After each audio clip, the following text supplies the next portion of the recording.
Beautiful Europe. So beautiful, so perfect. Except it's not.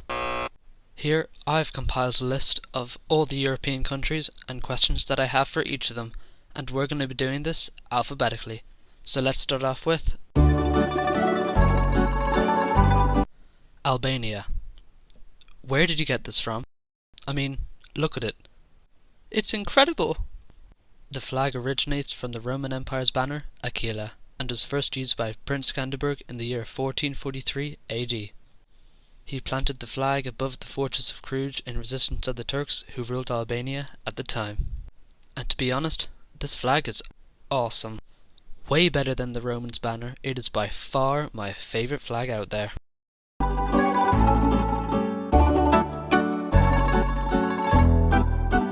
Andorra is small. It's only 468 kilometers squared, which is about the same size as Dublin City. But why is it there? After the Roman Empire collapsed, Andorra was influenced by the Visigoth, Kingdom of Toledo, and the Diocese of Urgell. The Visigoths stayed in the area for around 200 years while Christianity spread. When the Muslim Empire of Al-Andalus replaced the Visigoth in most of Iberia, the Franks sheltered Andorra from the invaders. Andorra remained part of the buffer zone between the Franks and the Muslims. Andorra was part of the territory ruled by the Count of Urgell. Austria speaks German. But why? Well, in the 18th century, Roman Empress Maria Theresa, as well as her son Joseph II, made schooling compulsory in the Habsburg Empire, which, at the time, was multilingual. They had to choose an official language, and so they picked German. As time passed, Austrians introduced their own phrases and differences from standard German, much like Australia and the UK. Why is Belarus so close to Russia? No, not geographically, politically, economically. After the breakup of the USSR, all of its former states started to drift away from Russia and towards the West. In the 1990s, Russia was nervous that its communication with the former Soviet states would break the relations it was trying to build with the West, and, as NATO expanded east, Russia was divided. Russia was watching a breakup of the geopolitical bloc it had once controlled, but Russia also felt the West was trying to isolate it from Europe by welcoming the former Soviet states. This made Russia see the importance of good relations with Belarus. Belgium, home to Brussels, home to the EU headquarters. By the way, why is the EU headquarters in Brussels? Brussels is over here, kinda far away from the rest of the EU. Why not build the HQ somewhere more central, like Berlin or Vienna? Just doesn't make much sense, does it?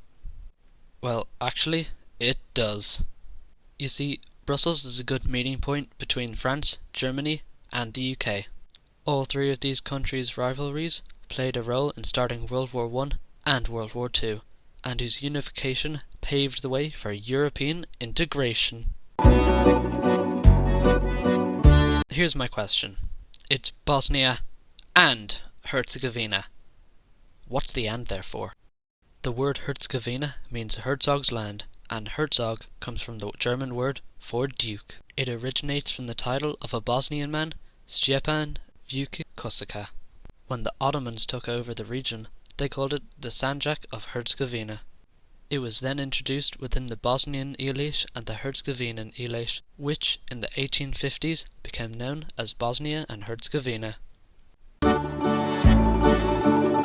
So, recently, while making this video, I discovered that my home has a lot of products made in Bulgaria, and that got me thinking, why? Well, there are 5 main reasons for Bulgaria's emergence as a European manufacturing hub. Number 1 is their position on the European continent. Bulgaria is in Southeast Europe, which opens up a market to not only Europe but also Asia. They also have access to good land and air infrastructure. Number 2 is Bulgaria's cheap labour cost. Bulgaria has a well-educated population and high-skilled workers, especially in manual labour. This is what makes Bulgaria a cost-effective market for the manufacturing of items while still holding a high quality. Number 3 is their EU membership. Bulgaria, like all other EU countries, has access to a single market with little to none trade barriers, creating an optimal environment for work across Europe. Number 4 is Bulgaria's growing industrial sectors. Bulgaria has many industrial and economic zones that are perfect for manufacturing operations. And finally, number 5 is Bulgaria's cost-effective utility services. Bulgaria has low electricity costs compared to the rest of the EU when it comes to businesses. As well as this, Bulgaria is in a prime spot for a few solar and wind farms for more renewable energy. Croatia. Look at this. You're hogging all the coastline. Apart from this bit. Why are you shaped this way? No. So, basically, Croatia is shaped the way it is due to medieval conflicts with the Ottomans and the recapturing of territories in the Great Turkish War and the 5th and 7th Ottoman-Venetian Wars. The Ottomans would push up into Croatia's territory, but left their coast as it was well fortified. Cyprus, you're divided. Oh, it was the British.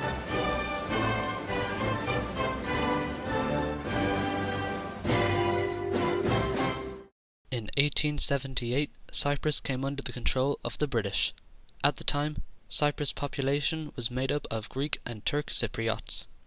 The Greek majority wanted the British to be removed and the island to be unified with Greece.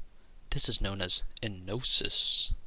In 1955, Archbishop Makarios of the Cyprus Orthodox Church and Colonel George Graves led the campaign for enosis.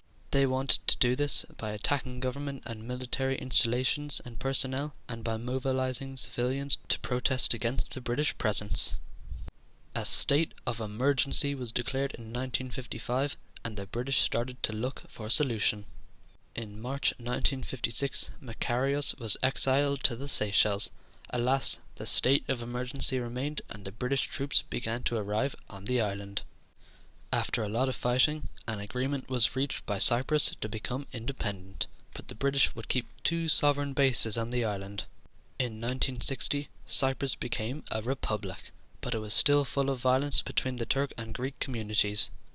In 1974, a Greek military coup that had aimed to unite the new Republic of Cyprus into mainland Greece backfired and caused a Turkish invasion to the north of the island. Czechia. I have a question for you.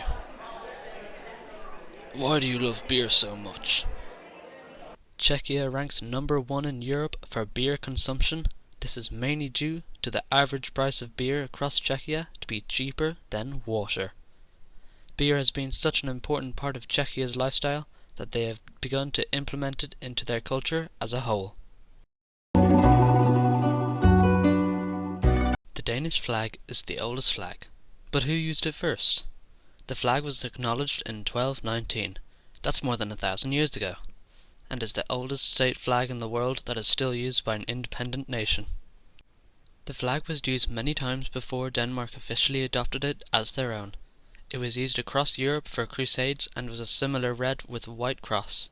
It was carried by Vladimir Atterdag, taking inspiration from the Holy Roman Emperor Louis IV, who was using a similar flag in Bavaria.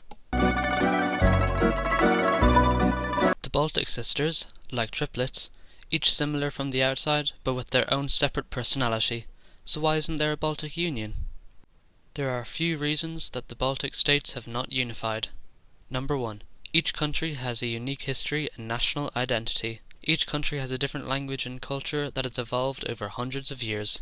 Number 2. Politics. Each state has their own laws and regulations, so unifying could complicate things with the EU, NATO and other organizations. Number 3. A large power imbalance. Out of the 3, Lithuania has the largest population, and if the states unified, Lithuanians could hold a lot of that power. And number 4. There's no need.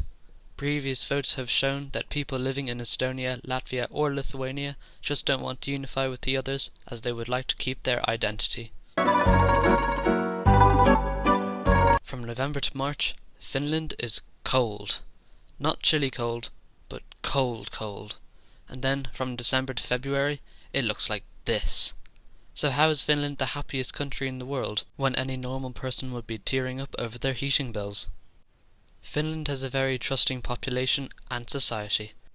Finns trust that their public services, media and government will always be working and very rarely fail. Therefore, living in a country where your train is never late or the government always completes what they have promised makes living that life very blissful.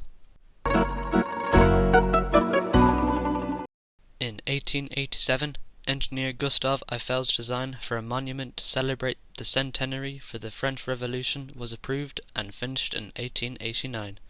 20 years later, the tower was meant to be demolished, but Gustave saved it. How?